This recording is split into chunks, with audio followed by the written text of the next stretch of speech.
Then the sum of money amounts to, so amount equals to rupees 780. And Time the equals to 2 years. find the principal at the Rate rate of simple equals to interest. 1230. So find the simple interest and principal. Right. The First sum. of all, simple. Okay, first I have to find the principal, right?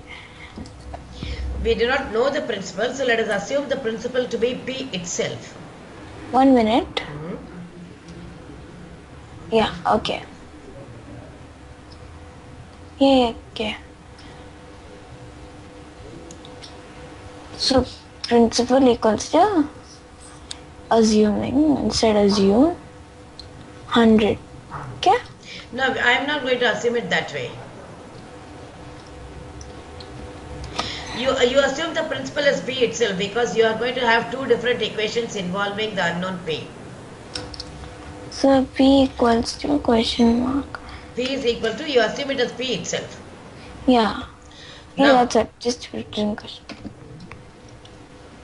Yeah, now what? then see, the simple interest, now listen, the simple interest for 2 years is equal to P times number of years is 2 times the rate of interest is not known, so let us assume it as R over 100, right? Or this would reduce to RP over 50, right? RP over 50, but then you are given the amount to be, amount for 2 years is given to be 780, which, which is equal to P plus interest, right? Yeah. See, you see Neha, the 780 is equal to P plus RP over 50. Do you understand this part? Yeah. Sure? Yeah. Okay, 1 minute. Actually, it's a very different question and you have to listen, then you can do similar problems. Okay. Right. Now, so we have P plus R times P over 50 to be equal to 780. See, this is one relation connecting the rate of interest and the principal. Right? Yeah.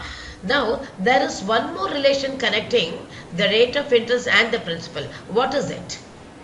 After so many years, wait, see, again, you may notice here, now from the second data, in 2 years, and rupees 1230 in 7 years. The principal amounts to 1230 rupees in 7 years. So again you can frame one more relation connecting the principal and the rate percent. I tell you how. See, I will write here the simple interest for 7 years. That is equal to the principal times the number of years times the rate of interest over 100, and the amount for 7 years, that would be P plus the simple interest, right? Yeah. That is 7 RP over 100. See, this is given to me. What is it given to me? I'll have to scroll the board. You can tell me. I think it is 1230. Yeah. Yeah. Is it right? Yeah, scroll the board down for you. Yeah, 1 minute. I'm not able to see what I have written. Yeah, it is here. So you tell me, is it 1230? You may look into your notebook, your textbook. Amount, yeah. Is it 1, 2? Yeah. 3? 1 minute. 1230. Okay, 1230. Now, Neha, you have to listen carefully. It is a very different type of problem. We have not done so far a problem of this type, which involves two unknowns. See, actually, it involves two unknowns.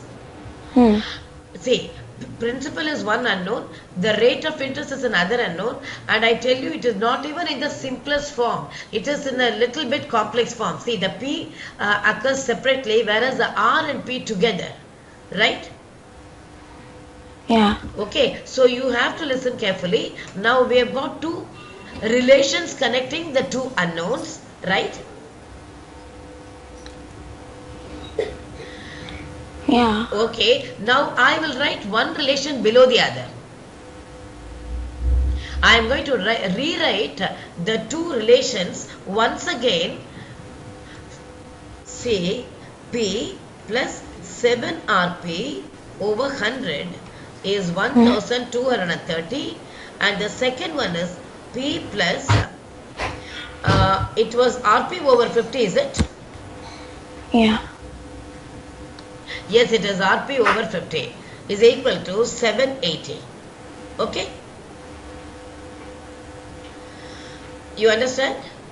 Yeah. Now see, Neha, the reason for writing them one below the other is that is because by placing them one below the other, you will know that you can subtract one from the other so that we can get rid of the complex form. See, I am going to just subtract the second expression from the first expression so that the P and the P will cancel. Is it okay?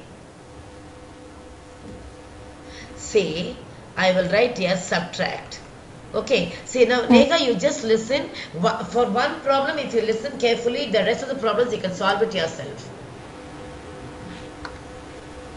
Okay? Hello. Yeah. Okay. See, I am subtracting, so P minus P, that will become 0. Right? Then see, from 7RP over 100, I should remove RP over 50. So I am going to write it this way. I will write 7RP over 100 minus RP over 50 equals, what is 1230 minus 780? 0, 5, 4. Is it right? Yeah. Sure? Yeah. Okay. Now see, we can have LCM for this, for 150. Make it 100. So it is 7 RP minus, this would become 2 RP. Am I right? Yeah. Equals 450. Right? Is it correct? Yeah. Then you cross multiply the 450 with 100, so you can take this 100 to the right side. So that would imply, see, 7 RP minus 2 RP is 5 RP equals 45,000. Is that right? Yeah. Or RP is equal to, what is RP? 45,000 over 5. That is 9,000. Right? Yeah. Now you see, Neha, actually it's a beautiful type of problem, I should say. Now we know the value of RP, but we don't know the value of R and P individually.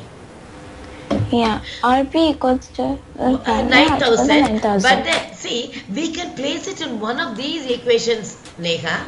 You can place the value of RP, say in the second relation. That seems to be much simpler than the first one. So in the second one, you replace RP by 1000 so that you can get the value of P. Right? Yeah. So P equals to. Okay. So I am going to replace RP by 9,000. Yes. Okay. You can P continue. Equals to 9,000. No, it's not. Wait. I think you are making a mistake. Just a minute. Wait. You remove this. Yeah. Okay. Right. See, P plus RP, that is 9,000 over 50 is equal to 780. Or, see, this will cancel. 18 5s are 90, so 180. So P is equal to 780 minus 180, which is 600.